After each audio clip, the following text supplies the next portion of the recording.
Grinding is a big part of GTA Online, and the vehicle you use for it plays a huge role in how smooth that grind goes. It affects not only how easily you can complete the missions, but also how long they take, and all of that extra time you waste could have been spent making millions instead. So in this video, we're diving into what I think are the 8 best vehicles for grinding in GTA Online in 2025. Just a quick note, this isn't a ranked top 8 list. These are simply the 8 best options overall, so the order doesn't go from worst to best or anything like that. With that said, drop a like, consider subscribing, and let's dive in.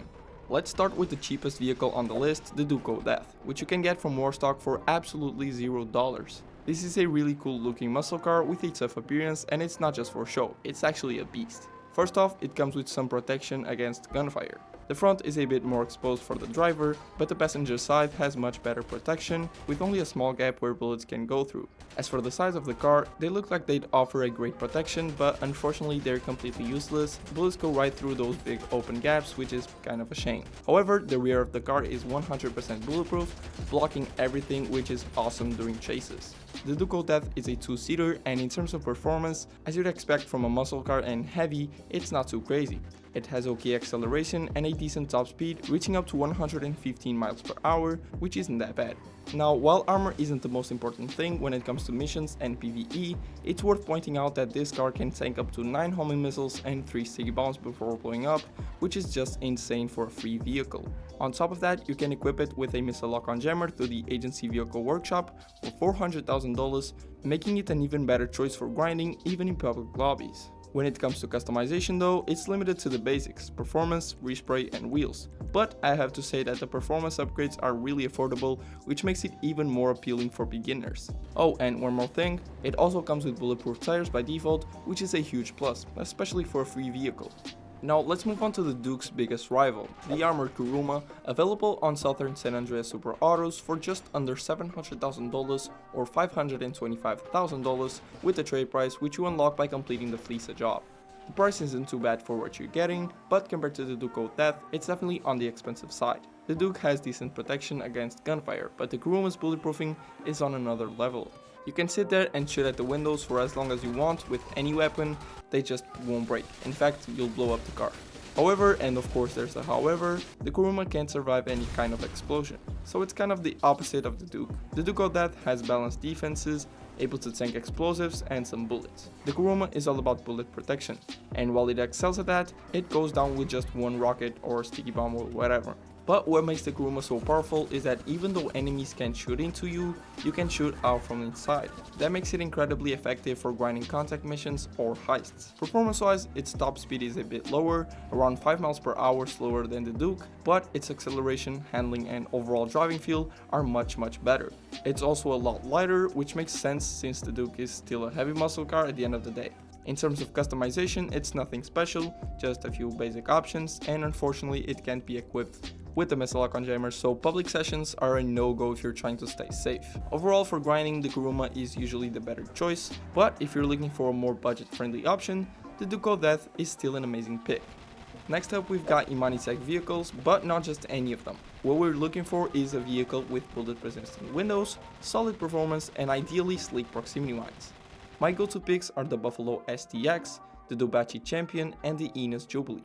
All 3 of them check those boxes, plus they come with machine guns, which honestly aren't that useful. You're better off just using your own drive-by weapons. If you equip armor plating, all of them can withstand 12 homing missiles or 4 RPGs, and they're all compatible with missile lock-on jammer, making them reliable even in public lobbies. The windows can take up to 15 rifle shots before breaking, which is solid, and the slick mines can be surprisingly useful during missions. Not necessarily against players, but for messing with NPC vehicles or shaking off enemies in chases. If used right, they can make a big difference. Performance-wise, all of these vehicles are pretty solid, but if I had to rank them, I'd say the Buffalo STX is the best overall, followed by the Jubilee, and lastly the Champion, which honestly doesn't perform that well and costs almost $3 million as base price, which is kinda wild. Still, on at least one of these, whether you're grinding or in public lobbies, they won't let you down. Next up, we've got the half-track, available on WARTSTOCK Cash and Carry for around $1.7 million.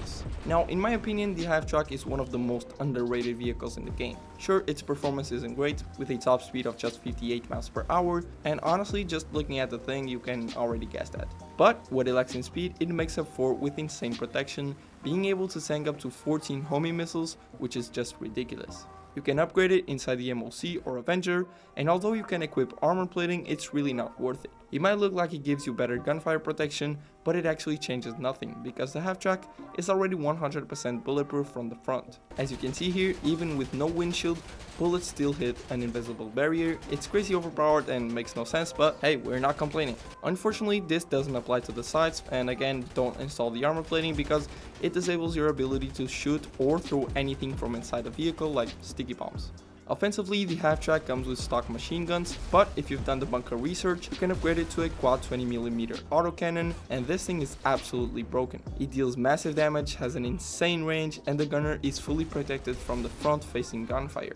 Even better, if there's a driver inside, the gunner becomes basically explosion-proof. He can take blasts all day and won't die or even fall out of the turret. So if you're facing your target head on, nobody dies and you've got ridiculous offensive power, both from the gunner and the driver. Additionally, you can also equip proximity mines, which are a nice extra to have. Overall, the half-track is an insanely good vehicle for heavy combat situations.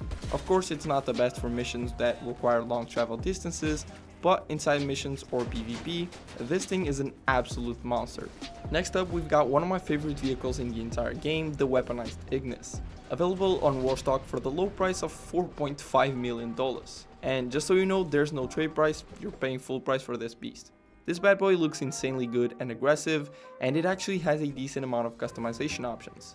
It comes with a missile lock-on jammer already installed, which is great, and it's also HSW upgradable, which if I remember right costs around 500k. Not bad at all for what you're getting. With HSW upgrade, it becomes the third fastest supercar in the entire game, reaching speeds of up to 145 miles per hour. That's about 20 miles per hour faster than the regular version. It also features bullet resistant windows, once again able to take up to 15 rifle shots before braking, which is super useful during missions. Offensively, the Ignis comes with a minigun mounted on top, and while it has crazy damage and solid range, its firing angles are pretty limited, both vertically and horizontally. It can be useful in the right situations, but it's not something you'll rely on all the time. Now, with all this good stuff, of course there had to be at least one downside, and that's the fact that it has zero protection against explosives. One sticky bomb, homing missile or RPG, and it's completely gone. Still, it's definitely one of the best vehicles for missions that involve long distance travel because this car absolutely flies. The next vehicle I absolutely had to include on this list no matter what is the Oppressor Mark II, available on WARTSTOCK for between $6 and $8 million, making it the most expensive vehicle on this list. Now, this thing can't be used in every single mission, but in the ones where it is allowed, it's hands down one of the best choices most of the time. Even though it's not the fastest vehicle in the game, reaching up to 128 miles per hour, it's incredibly agile and compact, making it perfect for short to mid-long distances. If you need to cross the entire map, there are better options. But the Mark II can squeeze into tight spots that something like a helicopter simply can't. There's not much to say in terms of customization, other than the fact that you can equip countermeasures and upgrade its weapons to homing missiles, all done through the Terabyte. The missiles themselves are okay. They're not nearly as good as they used to be, but they still get the job done for most free roam missions. Now, as for defense, it has no armor whatsoever, and since it's a bike, you're completely exposed to gunfire, making it less ideal for heavy contact missions. Even though it's become infamous for griefing, nobody can deny that it's one of the best vehicles for grinding a huge chunk of free roam missions. Since I just mentioned helicopters, let's move on to the Sparrow, which can be purchased under the Kosatka Moonpool vehicle renovation for around $1.8 million. It's relatively cheap and straight up the fastest helicopter in the game, with a top speed of up to 169 miles per hour, making it a better pick than the Oppressor Mark II when your objective is on the other side of the map. It's especially useful for the Kyopriko heists because it's stored inside the Kosatka, meaning as soon as you start a mission, you can jump right into it and fly out instantly. The same goes when flying back into the Kosatka. Super convenient. On top of that, it can be destroyed as many times as you want, and it will respawn inside the submarine automatically. No need to pay and no cooldown. Additionally, you can call it through your interaction menu and it spawns instantly, often right next to you and in places where other vehicles might not. Unfortunately, it can't take any explosives and its overall durability is kind of weak. However, it can be equipped with unlimited homing missiles and countermeasures all through the Kosatka workshop. It can't be used in every type of mission, but even so, this thing is an absolute beast and honestly probably the vehicle I use the most in the entire game. And finally on my list, we've got the goated Grotty Vigilante, coming in at a hefty $3.7 million price tag on WARTSTOCK. First off, it can be used in every type of mission, and I'd say it's the best option for those where the vehicle choices are limited. Now, performance wise, it's honestly not great unless you're using the rocket boost, and if you overdo it, it can get out of control real quick.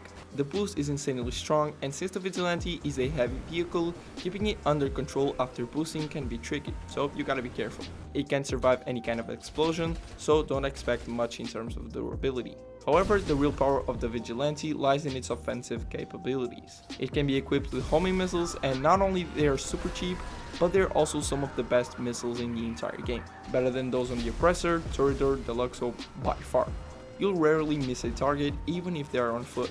Pair that with its high speed, and the Vigilante becomes a ridiculously overpowered vehicle with crazy potential, especially when it's in the hands of someone who knows how to control it.